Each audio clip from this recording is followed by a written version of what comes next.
കേരളത്തിലെ ഏക നദീ ഉത്സവമായ മാഘമഹ മഹോത്സവത്തിന് തിരുനാവായയിൽ തുടക്കമായി. ത്രിമൂർത്തി സംഗമസ്ഥാനമായ ഭാരതപ്പുഴയുടെ തീരത്താണ് ചരിത്ര പ്രാധാന്യമുള്ള മാഘമഹ മഹോത്സവം സംഘടിപ്പിക്കുന്നത്. മിസോറാം മുൻ ഗവർണർ കുമ്മനം രാജശേഖരൻ ഉദ്ഘാടനം ചെയ്തു.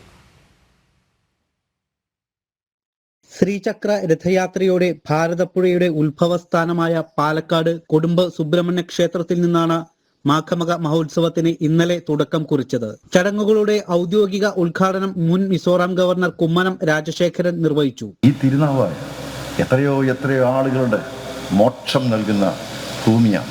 മോക്ഷഭൂമി, ധർമ്മഭൂമി.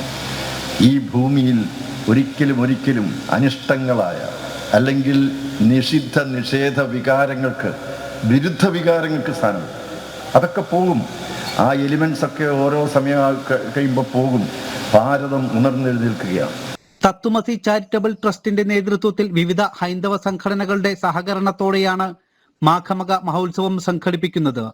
മാഘമഹ ഉത്സവത്തിന്റെ ഭാഗമായി നിളാപൂജ, നിള ആരതി, ആറാട്ട്, സന്യാസി സംഗമം തുടങ്ങിയവ സംഘടിപ്പിക്കുന്നുണ്ട്.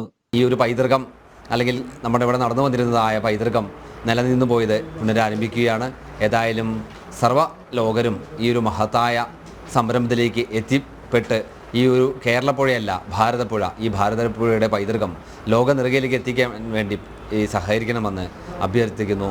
മാമാങ്കത്തോടെയാണ് കേരളത്തിലെ നദീ ഉത്സവമായ മാഘമഹ മഹോത്സവം നിലച്ചത്. ഭാരതപ്പുഴയെ പൂജിക്കുന്ന ഉത്സവം കൂടിയാണ് മാഘമഹ മഹോത്സവം. കുംഭമേളയ്ക്ക് സമാനമായിട്ടായിരുന്നു ഇത് സംഘടിപ്പിച്ചിരുന്നത്. ജനം, മലപ്പുറം.